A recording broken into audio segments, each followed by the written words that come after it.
nous avons tous la responsabilité redoutable de faire de la Côte d'Ivoire une nation unie, pacifique, fraternelle, soucieuse de son développement pour le meilleur avenir de tous ses enfants. Félix Houphouët-Boigny. Bien, nous sommes heureux de vous retrouver dans cette quatrième et dernière vidéo du mois de mai, également quatrième et dernière vidéo consacrée à la bonté que nous avons retenue pour ce mois de mai. Et dans cette dernière vidéo, nous parlerons d'un aspect de la bonté qui est la délicatesse. La délicatesse dans les rapports avec les autres, la délicatesse dans nos rapports mutuels. Alors la délicatesse est définie comme la qualité de quelqu'un qui est délicat. Évidemment, quand je dis ça, vous aurez raison de me dire, vous n'avez rien défini. Et c'est vrai. C'est pourquoi nous ajoutons que ce qui est délicat en lien avec la bonté, c'est ce qui est d'une grande finesse. C'est ce qui manifeste du tact. Et donc, la délicatesse dans les rapports avec les autres, dans nos rapports mutuels, fait référence à la finesse qui doit imprégner nos rapports mutuels et au tact dont nous devons faire preuve les uns envers les autres dans nos rapports mutuels. Et la bonté envers les autres nous pousse à veiller à imprégner nos rapports avec eux de la délicatesse qui va nous pousser à avoir plein d'égards pour les autres. Avoir des égards pour les autres. Et cette délicatesse se manifeste dans la vie quotidienne.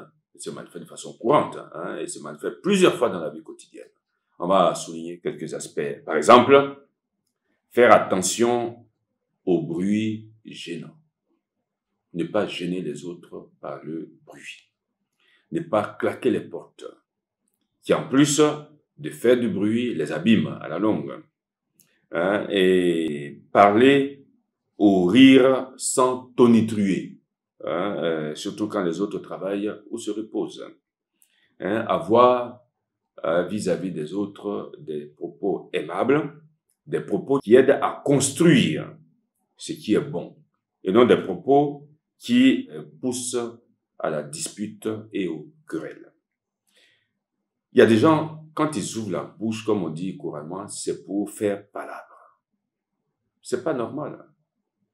Il faut tenir des propos aimables, des propos qui édifient, des propos qui construisent, des propos qui encouragent, des propos qui soulagent, et non des propos qui frustrent et éloignent les autres.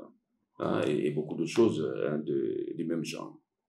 Il faut savoir aussi que ceux qui ne manifestent pas de la délicatesse vis-à-vis des autres, même s'ils ne le disent pas, cette attitude trahit leur subconscient.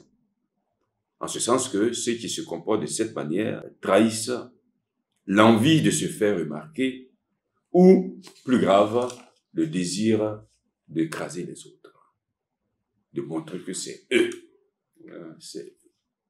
En parlant de délicatesse, c'est bon d'attirer notre attention sur un défaut important qui empoisonne les rapports entre les citoyens, qui empoisonne les rapports familiaux, tous les rapports, qui empoisonne tous les rapports. Ce défaut que nous connaissons tous à des degrés divers, c'est la colère.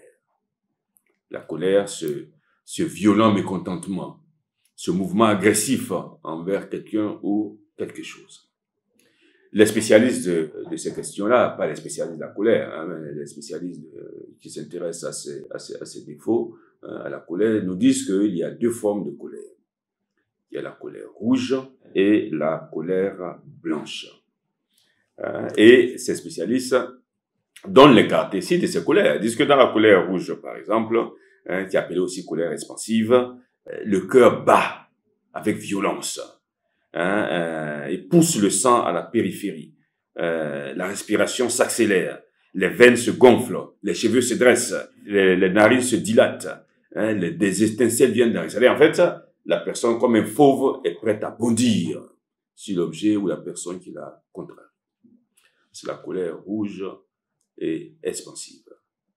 Et ces spécialistes nous disent aussi que l'autre forme de colère, c'est la blanche, et dans cette colère blanche, eh bien, elle est aussi qualifiée de colère pâle. Le cœur se resserre, la mâchoire se serre, la respiration devient difficile, la sueur froide perle sous le front, etc. La personne est prête à exploser aussi. De toute façon, qu'elle soit blanche ou rouge, qu'elle soit expansive ou pâle, la colère doit être combattue. Parce que ses effets sont terribles. Et Sénèque, que nous avons déjà cité et auquel vous commencez à vous habituer, Sénèque attribue à la colère les trahisons, les meurtres, les empoisonnements, les divisions intestines dans les familles, les dissensions et les guerres, avec leur suite funeste qu'on connaît. Et Sénèque identifie la colère comme ce qui trouble la paix dans les familles et crée des inimitiés terribles. Donc les conséquences de la colère sont terribles. On dit d'ailleurs que la colère est mauvaise conseillère. Et pourtant, nous l'écoutons.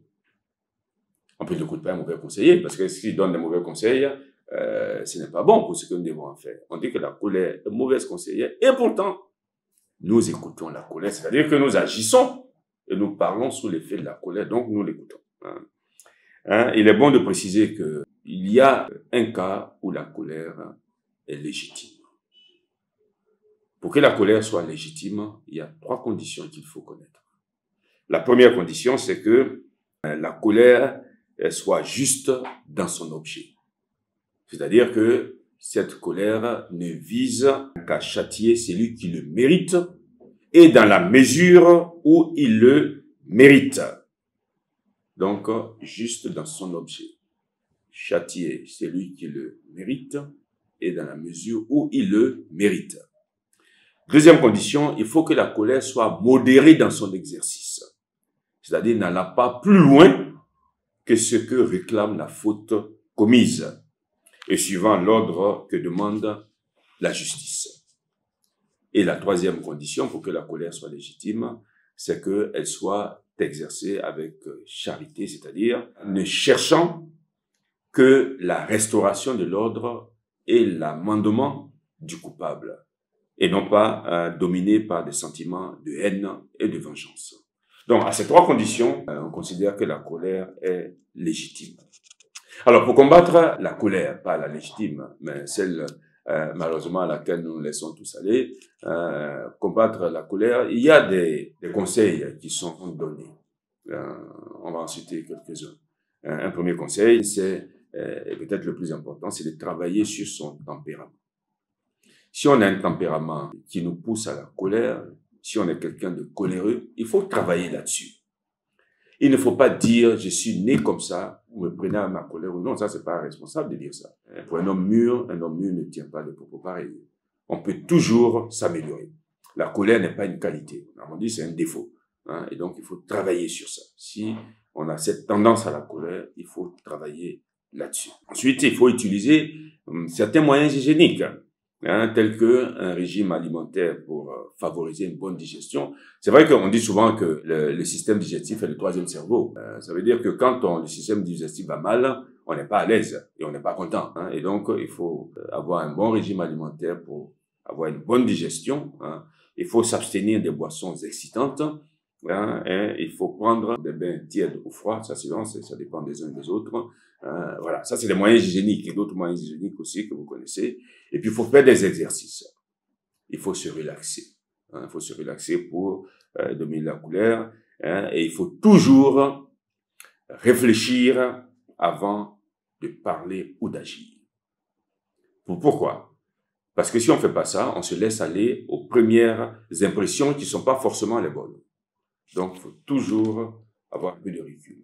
Toujours réfléchir avant de parler ou d'agir. Une phrase prononcée sous la colère, c'est comme, pour ceux qui boivent, qui prennent de l'alcool, c'est comme du vin, pour ceux qui ne prennent pas d'alcool, c'est comme du Fanta, versé dans le sable.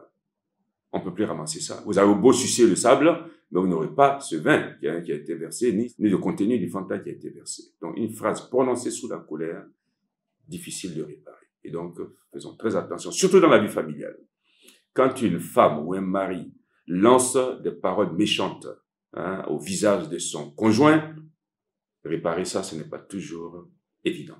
D'ailleurs, nous vous rassurons, nous allons avoir toute une série de vidéos consacrées à la famille. Nous parlerons des rapports entre l'homme et la femme. Nous parlerons aussi de l'éducation des enfants, parce que si nos familles vont bien, la société tout entière ira mieux. Bon, donc, nous aurons des vidéos consacrées à cela. Pour l'heure, nous disons que éviter de parler et d'agir sous la colère. Et puis, un autre conseil, c'est acquérir la vertu de la douceur, qui n'est pas une faiblesse. Être doux, ce n'est pas une faiblesse. Parce que quand on est doux, cela manifeste une maîtrise qu'on a acquise sur soi-même pour faire régner en soi le calme et la paix dans sa volonté et dans sa sensibilité. Donc, acquérir cette douceur. Eh bien, nous arrivons à la fin de cette quatrième et dernière vidéo consacrée à la bonté. Et nous voulons nous inviter, comme nous le faisons toujours, nous tous à cette bonté. Rappelons-nous que l'être humain peut se passer de beaucoup de choses, excepté des autres êtres humains. Et nous savons aussi que pour vivre et créer de grandes choses sur Terre, il faut le concours des autres. Nous avons tous besoin les uns des autres. Nous avons tous besoin d'être aidés, et surtout, nous avons besoin d'être aimés. Parce que chacun de nous est comme une plante. Et une plante qui a besoin pour vivre de la douce lumière de la compagnie humaine. Montesquieu disait que, à cet égard, que l'homme est comme une plante qui ne croît jamais normalement que si elle est bien arrosée. Et donc, arrosons nos vies généreusement, sans compter. Arrosons nos vies généreusement avec cette eau suave et agréable de la bonté qui va les rendre plus belles et plus bénéfiques à nous tous et plus bénéfiques à la société tout entière. Soyons bons les uns envers les autres et nous nous rendrons tous heureux.